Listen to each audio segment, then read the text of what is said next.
Welcome to Strategy Battle Gamers to another GBHL YouTube channel video. You are here with your channel host, GBHL James. And GBHL Jamie. And it's time for Speak Friendly question 98. 2 more to go till the century. Just 2. 100 shows. 100 shows. 100 shows. It's crazy. So you weren't here last week? No. Did you miss us? A little bit.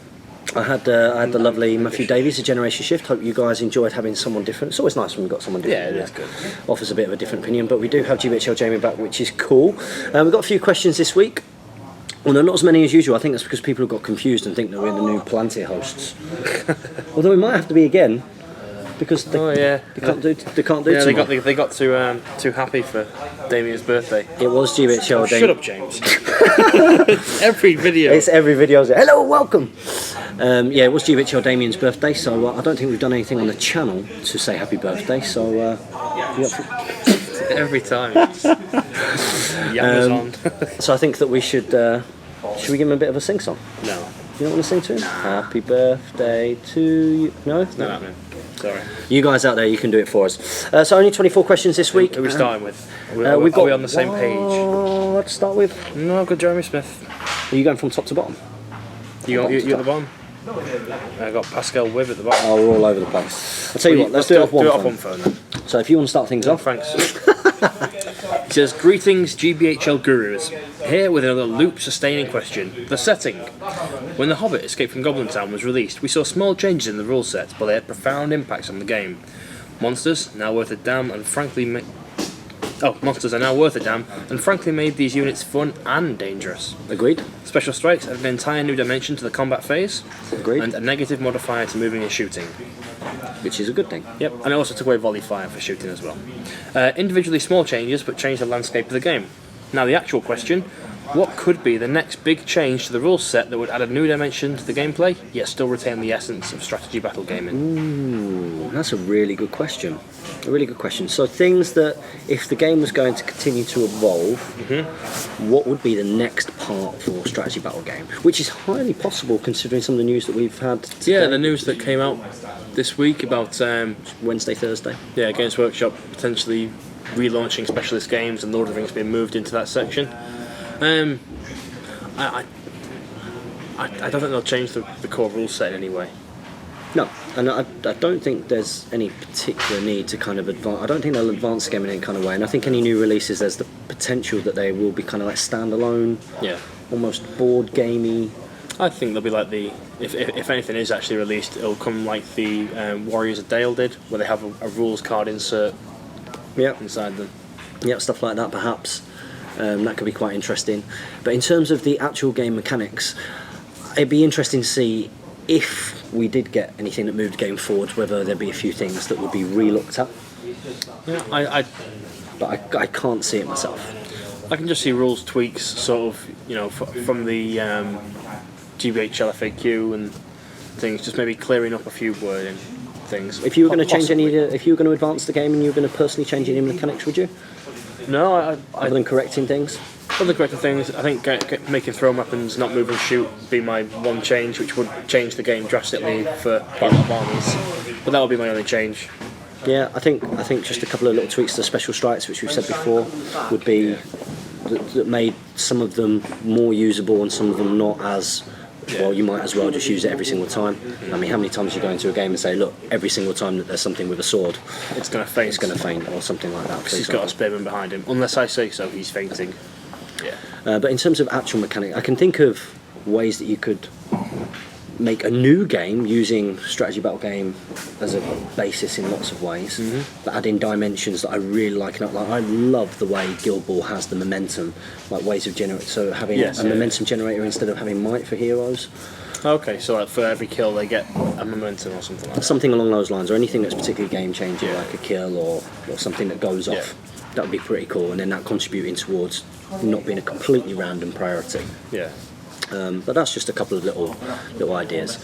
Whether or not we'll get that, I don't know. Next up, we've got Scott Johnson. He's put, hi guys, great work as always. I'm seriously considering attending the season opener in Ripon, as it's not too far from me. Why are you just considering it? Get it done. Are you going to go to that? I'm still unsure on that one. It's a bit too high points with no magic or anything around, just to fill out the armies. I could probably do it with my Wood Elves, but again, that requires taking Gladriel, Celeborn, and Co. And they work with magic. So Yeah. Yeah, for those of you that don't know, in the rules pack, no magic casting is allowed. 24 warriors per hero. 24 warriors per hero. So you could see factions like Gondor do really, really well. Yeah. You know, cheap heroes span loads Cheap of hero, troops. all the troops. All the troops, which could be pretty good. I wonder if I'll be able to get mine painted up for them. No. I don't think it's going to happen. But I suggest that you do get involved, buddy. It should be really good fun. He's put, it would be my first tournament, so the points level at 1,000 is a bit daunting.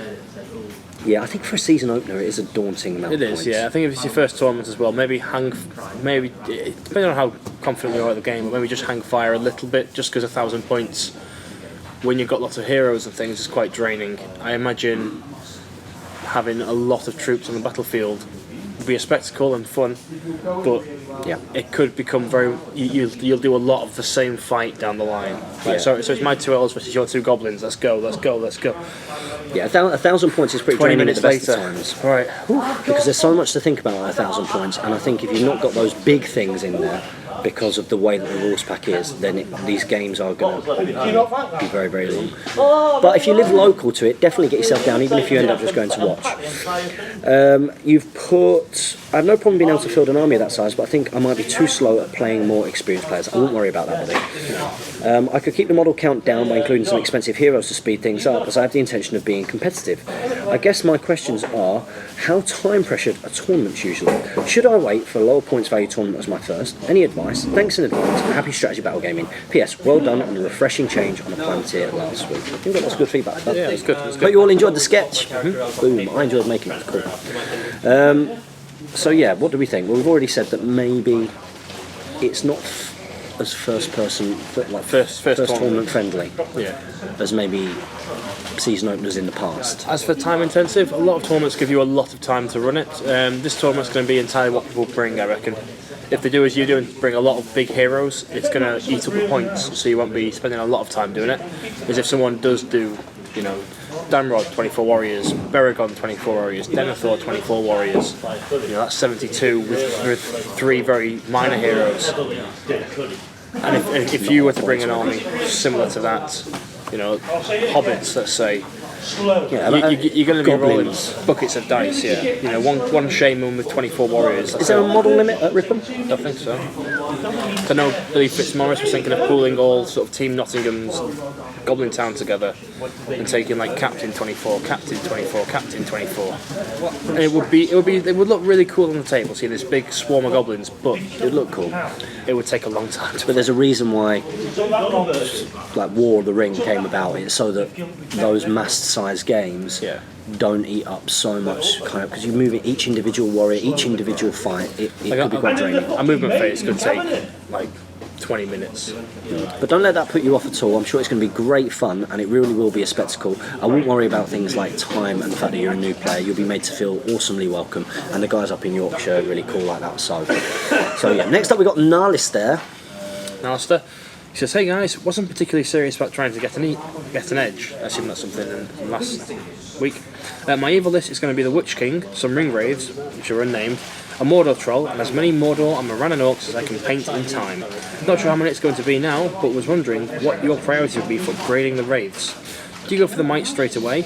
And how expensive would you make them before adding Fate?" Should we answer that first? Yeah, what do you think? I think Fate's quite important. I think I'd go a Might point, then a Fate point, then a Might point, and then Will. Yeah. That's what I'm doing for Sterling. I'm taking most of my named Wraiths, or some of my unnamed Wraiths, with 2 Might and 1 Fate. Yeah, you need the Might to protect the lower amount of Fate.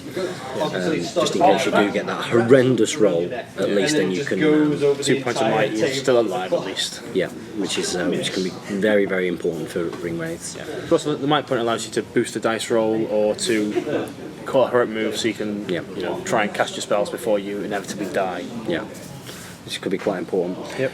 And not lost on recording, man. Do you go for the Might straight away, and how expensive before adding them? Also, was considering sticking Gothmog in there instead of some hitting power. The Witch King will have spiky hats, so I'm not too short on combat power. What are your thoughts? Well, the Witch King's very, very good. Yeah, the Witch King's decent, especially with 3 attacks on a horse. Yeah, 3 attacks on a horse. And Gothmog for hitting power. He is hitty, but you use him more to support them behind the lines. I find. Yeah, he's very, very good for forcing your opponent to use might, or their might not being as effective. Really, that's more what it's for.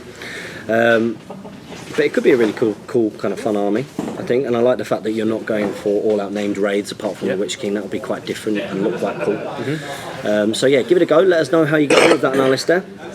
So next up we got Ryan Hobbit Hinch. He's put hi James and hopefully Jamie. Yep. Well, yes. I'm back. Hopefully Jamie is here. For the league finale, I'm thinking of taking as my good force a Rivendell Knight captain with shield, 12 Rivendell Knights, I assume with shields, Alfred, Old Legolas on a horse, Gandalf the Grey on Shadowfax. That's pretty similar to... Is that for the league final? League final, yeah. Yeah, so that's good. Yeah, that's very similar to my Nova Force. I think he said he's got 85 points left to spend.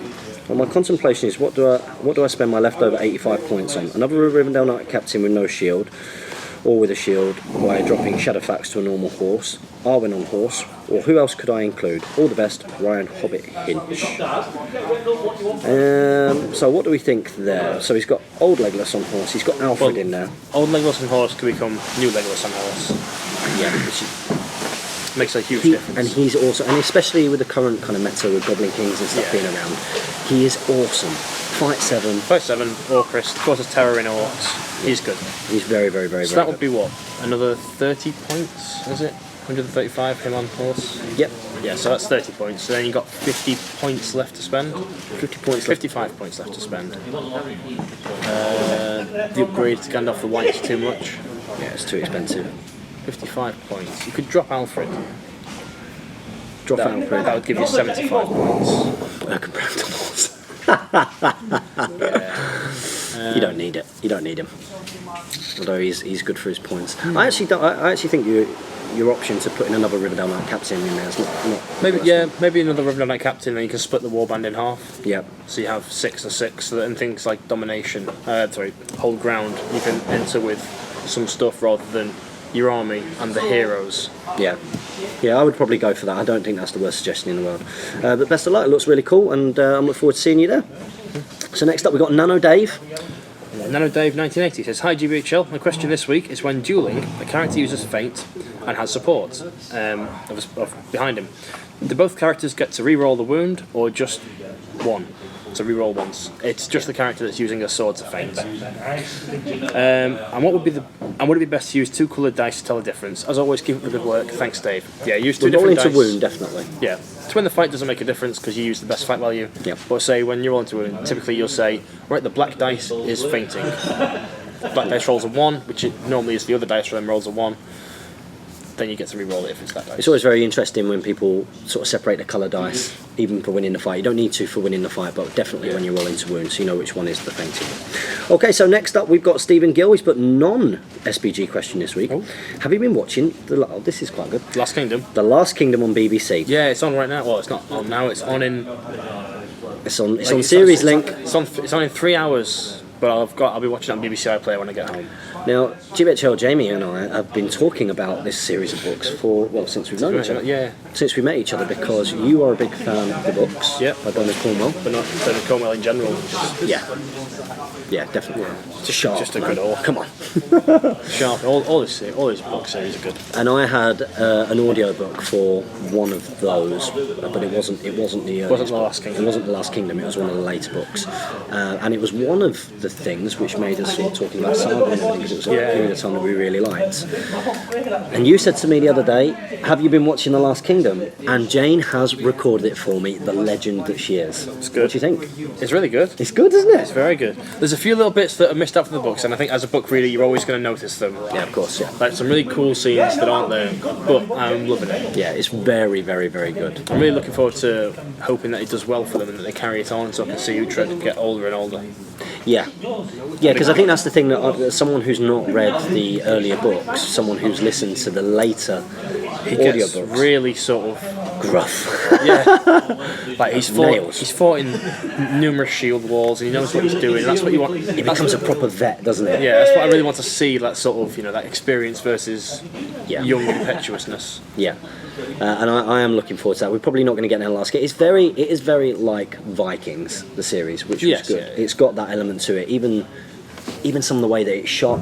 Yeah. You can see certain things. They've definitely gone. Look, Vikings has been really, really successful. Let's come up with something. Let's come up with something that follows the winning formula, as it were. Yeah. But it's very good. I'm looking forward to seeing what happens. Well, you know what happens. Yeah. If anybody would like to send me the books, no, I think you're. Yeah, I was going to let you then. Did you just remind me when we meet up? Yeah. Otherwise, I'll forget. That is fine. You thought? How do you think they've caught on period? Do you think they've done quite well with the period? Oh, I feel like dressing England to be. Yeah, it fits, doesn't it? Yeah, it seems okay. Yeah, I mean, there's things like that you'll, if you've, I assume he's read the books, because otherwise he wouldn't be asking the question probably. But there's things that you'll always get whenever you've read a book to watching the programme, is that you don't get that character's insight into things. Mm-hmm. Like the quite a lot of the descriptive text in Last Kingdom when he's in towns, Uhtred, is that the old Roman buildings really, really impress him. Yeah, that's right. Like, yeah, there's a lot of that. They live in a world currently where they make houses out of mud and straw. Yet these ancient people before them built these huge stone structures. Yeah. How did they do that? How amazing were they? Yet like a lot of it focuses on they've stood the test of time. The Romans are remembered. Yeah. I want to stand the test of time and be remembered. Yeah, it's a key theme that runs through all of them, because I even remember that from the audiobooks. And it talks a lot about sort of the ghost of the Romans and stuff like that, which is very interesting. And then your next part is, you said you've mentioned loving Star Wars Risk. I certainly do. I've only managed to play it once, but Risk is a great game, and Star Wars is for winners. So, have you heard of the new version based on the Battle for Endor? Looks quite good, and a clever twist on the normal game with players needing to manage 3 battles. Definitely on my son's Christmas list. Not on yours. Yeah. No, is that the Imperial Assault game? That's what I was thinking when he said the Battle for Endor. But I'm guessing because he's talking about Risk, he seems like he knows what he's talking about Risk. I've not heard that one. If that's not, I've not heard of it either. It sounds really cool. The actual Star Wars Risk game is phenomenal. Like really, really, really interesting. It takes a long time to set up though, which makes it really tough. Well, Chris Hayes not making it. Makes it really, really tough to encourage people to play the game, because it's not kind of a quick pick-up game. Yeah, it's the same with Risk though. Like during our game nights, we've played Risk once because one of the people who comes really wants to play it, and I said I know how to play Risk, so I'm going to sit back and I'm going to let you guys duke it out, and I'll just get involved every so often. And nothing was really happening. Like, people were really apologetic when they were taking over places, because they've not got the game. It's just about eliminate someone. It's the best thing to do. So like, I'll just take 2 or 3 of your territories, and you can take them back next time. It's like, this game's taking too long. I'll take over Australia and then I'll march out.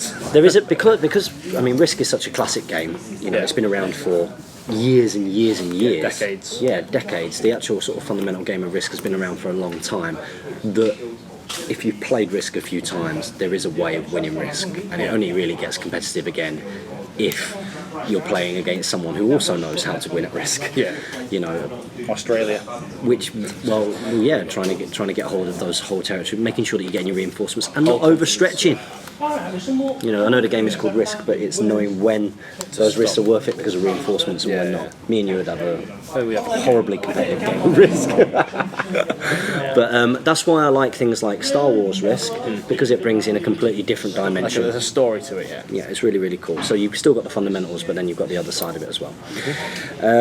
Thank you very much for that, Stephen Gill. So next up we've got Eternity or No Eternity. I think I'll read this and I'll do the next one as well, because this is a pretty much known question. Eternity or No Eternity says, classic thumbnail, have to love Lord of the Rings art. So be referring to the design for the Speak Friendly Question. Oh, it must be then, yes. Yeah. You did that? I did that, yeah. That's the Gates of Moria with our symbol inside it. That's right, yeah. Very, very cool. Yep. Haldir88 says, what's a thumbnail? And Eternity explains that's the image you click before the video loads. Then we've got one from, I can never hit this little thing, Bradley Hipster. Hello. He says, hello, thanks for the feedback on Royal Guards. I've been theorising a 300-esque army just for the theme. On to my question for this week. Do you think that a 28mm Star Wars game could work, based off the Hobbit SBG, with individual troops? Thanks, guys. I think I mean, you've got a couple of things in common. So Yeah. one of the things in common is the fact that it would be very character orientated, just like Lord of the Rings strategy battle game is, and lowish numbers of troops. Yeah. But I don't think you'd get the same kind of troop diversity. And, No, I think it has to be a campaign. Yeah. It has to be like when playing the Fellowship of the Ring. You have, your group of heroes, the rebels, yep. fighting off against the nameless stormtroopers, the Urukais, the orcs, the goblins. Yeah, I actually think a better way to go if you're going to do Star Wars is more going sort of along the infinity lines, where you've got like let's say that you've got one or two characters and you're leading a warband that you kind of, you choose what kind of weapons they've got and what kind of roles they fulfill, and then you go and sort of perform missions against another warband, as it were, that's got certain characters who bring certain things to the table and buff their teams, and you've got the link teams. If you went more down I think Infinity would lend itself better than Hobbit SBG, but that's just my opinion. So thank you very much for that, Brad Dye Hipster. So next up we've got Robert Camp. He's put, sorry there was no question last week, but I have a few questions this week to make up for it. Oh, brilliant. He's put, one, I'm trying to get over to the UK next October. Good man. Everybody. Do you like it? It's a good name. It's a good name. Thank you very much. It was a lot of deliberating. Yeah. It was, you should see the notepad. You got like scribbles. Nah. Yeah. It's very, very hard to you had to have the colon SBG International. Yeah. Because otherwise it could just be any kind of Middle Earth convention. So that's great that you're coming. I think everybody else in the world is, based on my email account. I am in the process of trying to convince the other half into it. Have you ever had to beg, borrow, or buy your way to a tournament? If so, how did you go about it? I'll let you answer this one first. No, I've not had this problem. Okay, I knew that would be the answer. Yes, I have had this problem. I had this problem most of the time last year, I think, but that's because I was going to a lot of tournaments, to be fair to Jane. So yes, there is an element of trying to attain brownie points. I was very surprised when I got a pass for Sterling. Yep. That was live on the GBHL YouTube channel, as live as you can get on the GBHL YouTube channel. You actually see my reaction when she tells me. But yeah, there's been a few times where I've had to sort of explain the importance.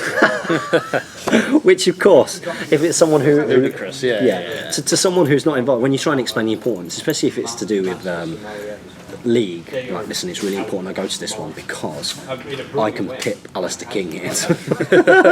And sat there blank face, like, it's not that important really, is it?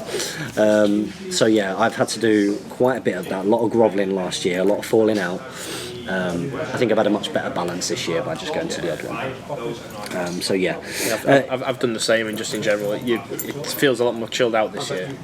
Yeah, it's in some ways I've missed some of last year. Yeah. I think last year was really, really cool because it all felt very new. So even though it was kind of like the second year in, it was the year that all the friendships things were solidified.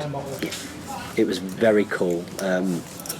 Friendship definitely kind of defines last year, the amount of people that we met, so it was cool, but this year has been a lot more relaxed. Two, what paints are people using these days? Are they still the Games Workshop paints or another companies? I'm still using Citadel paints. I use Citadel paints, but I know a lot of people like Vallejo paints. I used some Army Painter washes, but that was only because they didn't have the one I wanted from Citadel, so I think most people use Citadel. It's what you sort of start with, and there's that sort of, you have to take a leap of faith going outside it. Like, you know what the colours are that you want to use. You know what base colour you want for that and how to create a certain colour with those paints. But a lot of more advanced painters, if you look at a lot of the commission painter guys, a lot of them use Vallejo, and there must be reasons for that. They just dip in and out, don't they? They just choose the colours. Yeah, depending on the colour that they want. So yeah, and question number 3 is, any tips or places to look regarding conversions and how to do them? I have limited skills with this, and any help is very welcome. Thanks again. We've got a few people that we can direct them to. Firstly, Shadow and Flame, our channel sponsors. You should definitely go check out their Facebook page and their website. Flame is absolutely amazing. He's snowed under at the moment, but it is worth going and checking out that, for at least for inspiration. Another really good guy to go and see is our very own, I think we can call him our very own, Stephen Crow. Stephen Crow, definitely. From Manchester. He Top Table Wargaming. That's the one. You should definitely go check his videos. I've been going through them the past week. They're really good. They're really good. Like really, really good. His terrain making videos are superb. Sign him up. Jamie, sign him up. Jamie, sign him up. I'll work on it. I'll give you some of my page. So yeah, go and check him out because he's got some fantastic stuff. And then also other people who do the odd conversion. Generation Shift. Generation Shift, good friend of the channel. Yeah, very good. Off the top of my head for conversion. Got the guy's name. It's going to really annoy you, isn't it? He was one of the first YouTubers who was doing Lord of the Rings stuff after Lord of the Rings SBG. He's got videos on how to convert like swords into spears and things. He uses Dale Warriors. I used to watch his YouTube channel all the time. Does it begin with S? No. No, never mind. That was a stab in the dark. So yeah, there's quite a few out there. What I recommend that you do is get yourself onto the Great British Hobbit League Facebook page, and that's a fantastic place for inspiration for all these kind of things. There's a lot of hobbyists on there, and also check out the One Ring forums and the like, because that is a absolute archive of all kinds of awesomeness. So cheers for that, Robert Camp. Next up, we have got Because I Like To. It says, hello, my question for this week is, number one, I hate painting base colours into models, but which stage of painting is your favourite? Cool, I Like To says, mine is the shading / washing, layers, basing, washing, etc. I think that's kind of like the magic phase, isn't it? Yeah, it's where I think washing and then highlighting would be my favourite.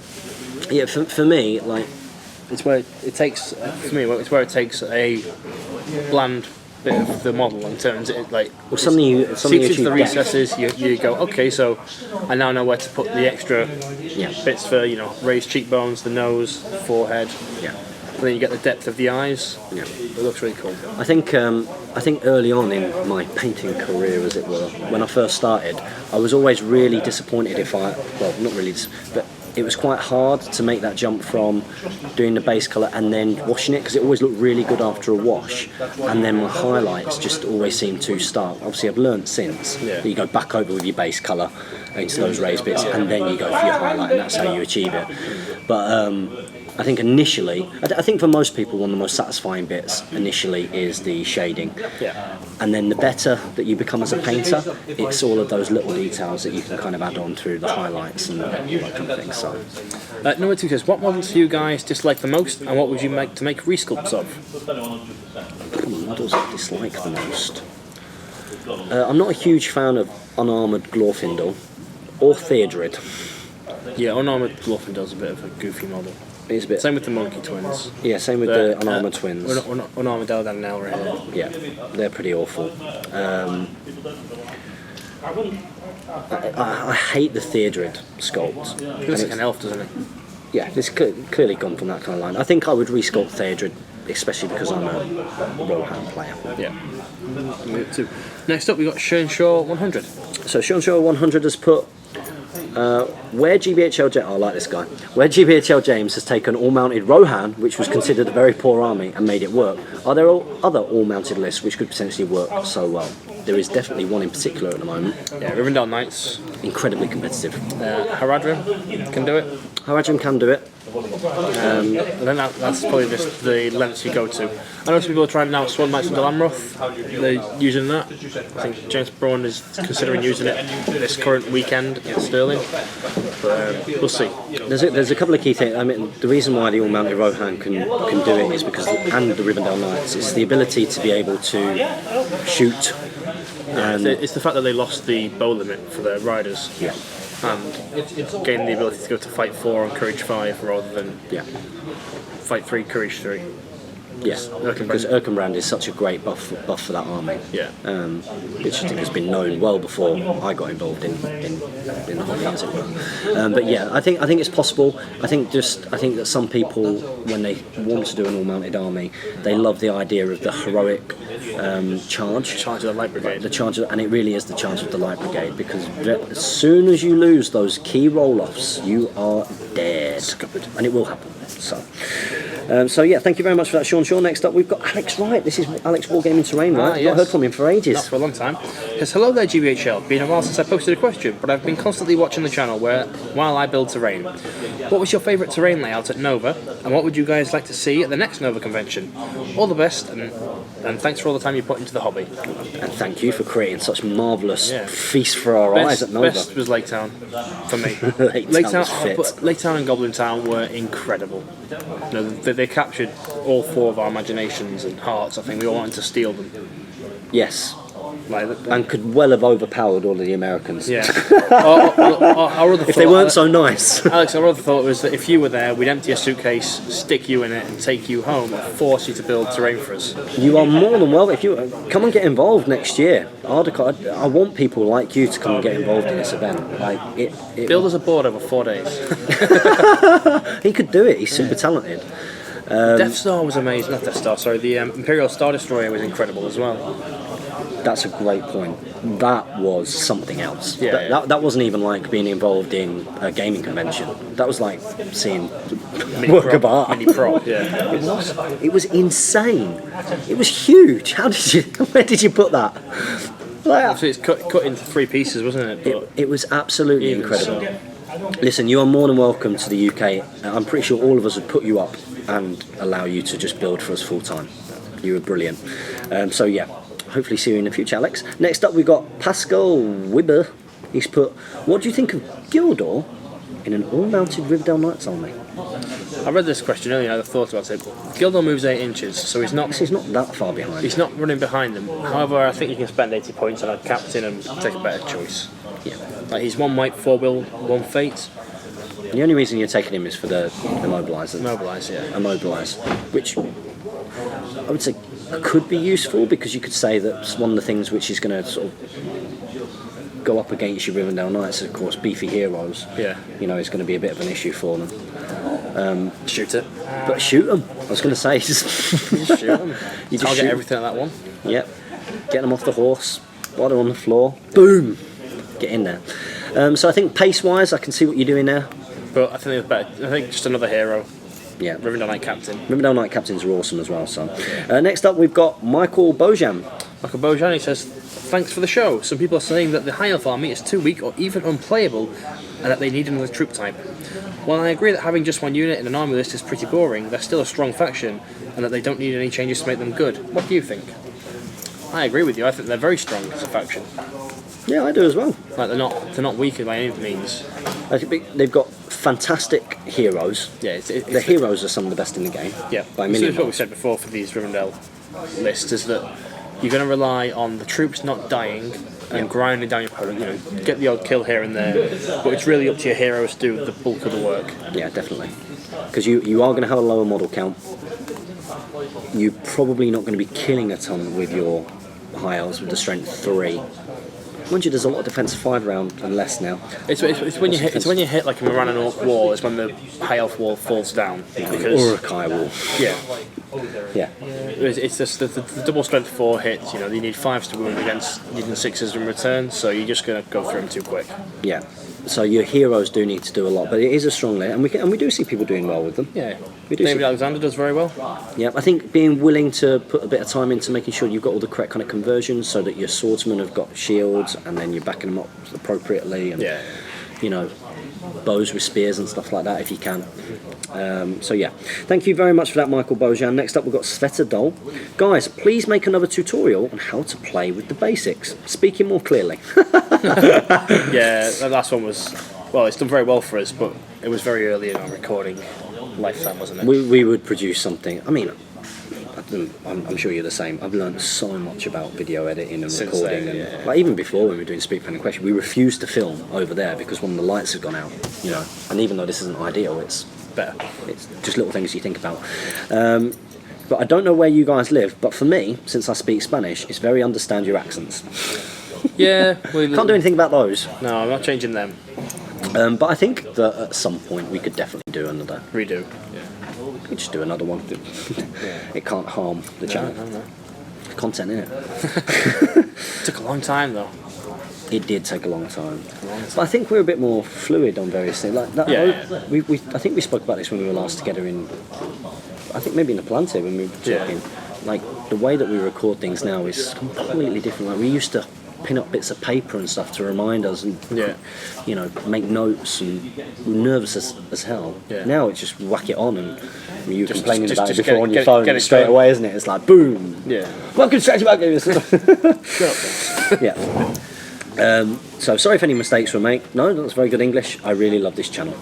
Cool. And how dare put they come from the UK. Oh. Yes! Oh. Good work, Alwood. We love you. Alwood says, enjoyed you guys doing the Planter, and I'd like to ask some questions with your thoughts on Lord of the Rings and Hobbit SBG. Cool. That's what we're here for. I've only been playing the game for less than 12 months, but no one can fail to miss the incredible increase in people playing the game. But even if numbers can be maintained, where do you see GBHL podcast 12 months from now? On a screen, says Jamie. There, I did it for you, Jamie. Now get on. I thought that could genuinely have been you commenting underneath. Brilliant. Okay, says there, I did it for you, Jamie. Now get on and answer the question properly. He says there has got to come a point soon where the questions about the game have all been asked and answered, and you're sick of looking at people's army lists. Well, I'm already sick of looking at people's army lists, but you continue to post them. And I'm not. You're not. But the questions, they'll keep coming. As what we talked about in the car on the way over was that this show is for new people. Yeah, predominantly. And new people will ask questions, and we'll answer the questions. And then once they get into the game, they'll probably transfer over to the Planter, the big boy show. Yeah, where it's more of a discussion about intelligent things. Yeah. Intelligent puns. He says, you've already taken Gilbal on your wing. Was that just something out of personal interest, or need to bring something new to the channel? Bit of both. I kickstarted it, and the channel does need to expand into other systems, like we did with X-Wing, to try and bring people into our game from that system. Yeah, and it was something that you were very, very, very interested in for a long time. I guess that's kind of like been a bit of a personal project for you.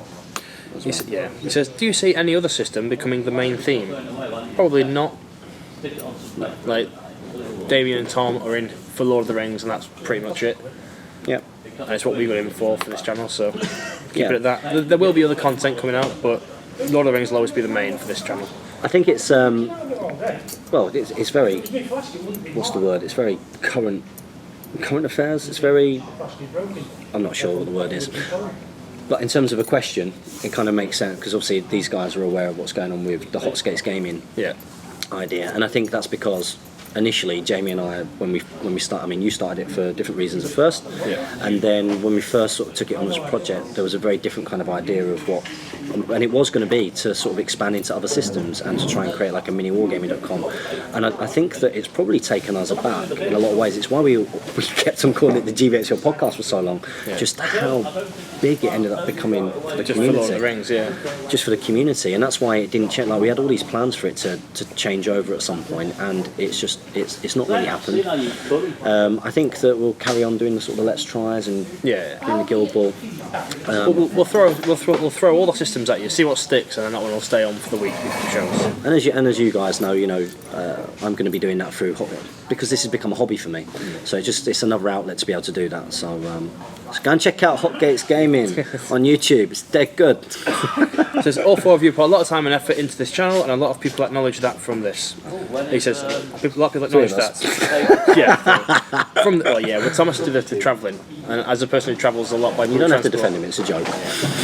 From this tiny acorn, things have really grown, but do you still see the Hobbit SBG being, say, 75% of your ... and it cuts off there? Well, that's because it's the phone. This channel is going to predominantly continue to be Hobbit strategy battle gaming, because one, it's become incredibly important for the community, clearly, and two, it's our favourite game. Currently, it's the game that we all play and know and love. We're all huge fans of Middle Earth and the books and the movies, and we've been able to pour our passion into that, and as a team we've continually developed ideas for content and stuff going forwards. I think you might see the odd showcase of other systems on here, but I think that this will probably remain Hobbit strategy battle game for the most part. That's brilliant, so thank you very much for that. Next up we've got Bradley Cobden. Hobbit stock was removed from my local GW this weekend because of 30k. So this is that's what we spoke about in the Planter. You are very perceptive. Yeah, I know. You nailed that. It's almost like you knew that the betrayal of Calth was coming out. Is it Calth? Calth, yeah. Calth, yep. Again, that looks like a standalone For now, yeah. No, we'll expand on it. But even though my store manager is a huge Lord of the Rings fan, that's what we said would happen. Yeah, he's got to make shelf space for that game because that game is going to sell tons, and the stuff to go is Lord of the Rings as it's not selling. Yeah.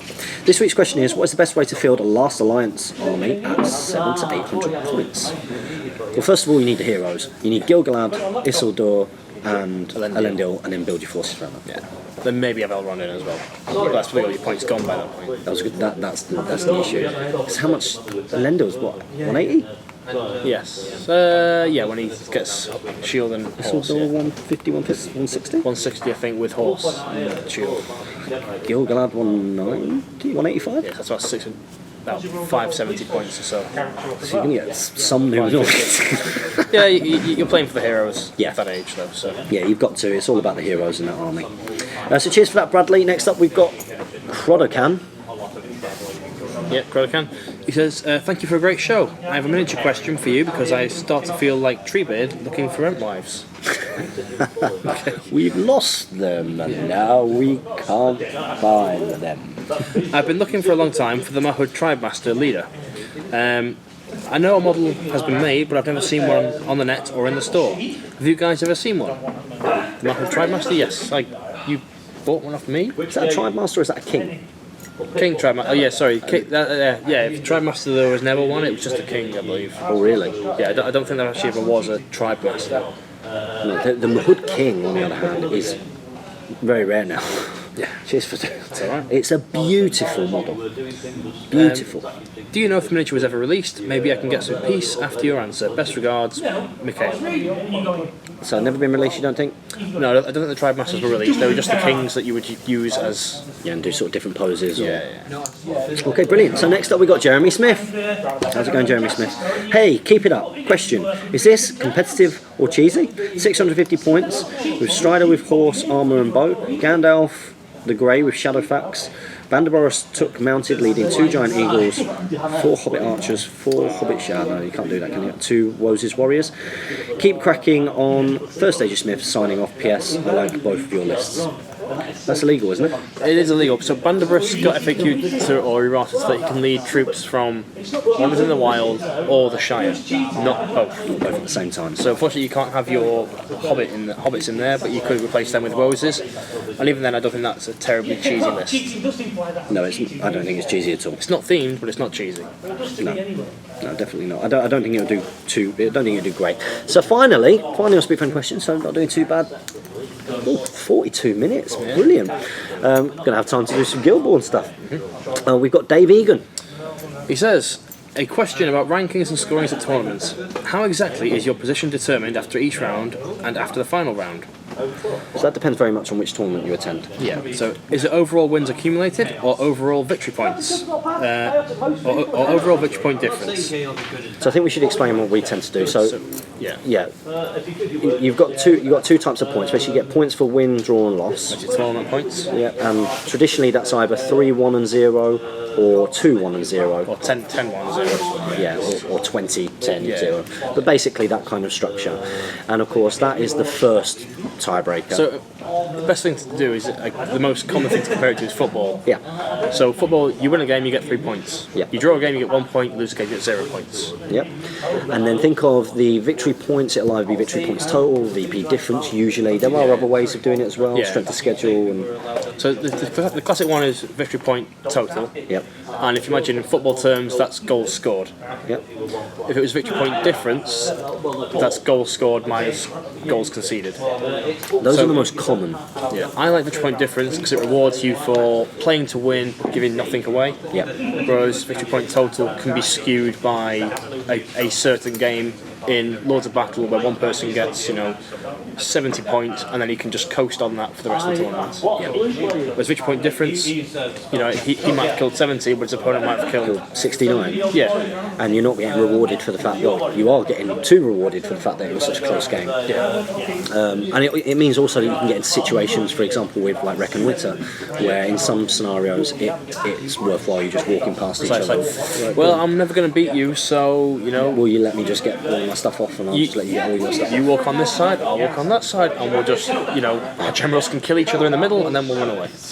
Yeah, so that tends to be how it is, although there are some different ones, but it does depend. I think there's something else there. Certainly are. Stuff about Sons of Ale. That's why I forgot to ask. I'm planning to get myself some Sons of Ale, and I was thinking of their dismounts of using a mix of Rohan captains holding dead orcs. You won't be able to get your hands on any. I own the world supply. Warriors of Rohan with axes and a couple of Grimbolds, and then paint them all the same colour scheme. Yeah, I think that would be alright. He says, do you think that would be alright, as the Rohan captain models are hard to get? Yeah, I think a bunch of Grimbolds would work perfectly. Yeah, I've got a Grimbold that I use as a son of Ale. What I did with mine, I think what people have done in the past because of the white cloak colour scheme that's Paint in the, Rohan warriors with white cloaks. paint them with white cloaks. That works. Which works because it means that they're identifiable. What I did with mine, because I didn't want them all white. White's a horrible colour. White's a horrible colour to try and paint, and it doesn't look great in a Rohan army when you've got lots of them. So what I did is I did like a little double gold stripe on the Sons of Ale, on the green cloaks, and then all of them on foot have got that as well. So, and I've got a mixture of Rohan captains with dead orcs, Saga models, all kinds in there. So yeah, I think that would work absolutely fine, Mr. Egan.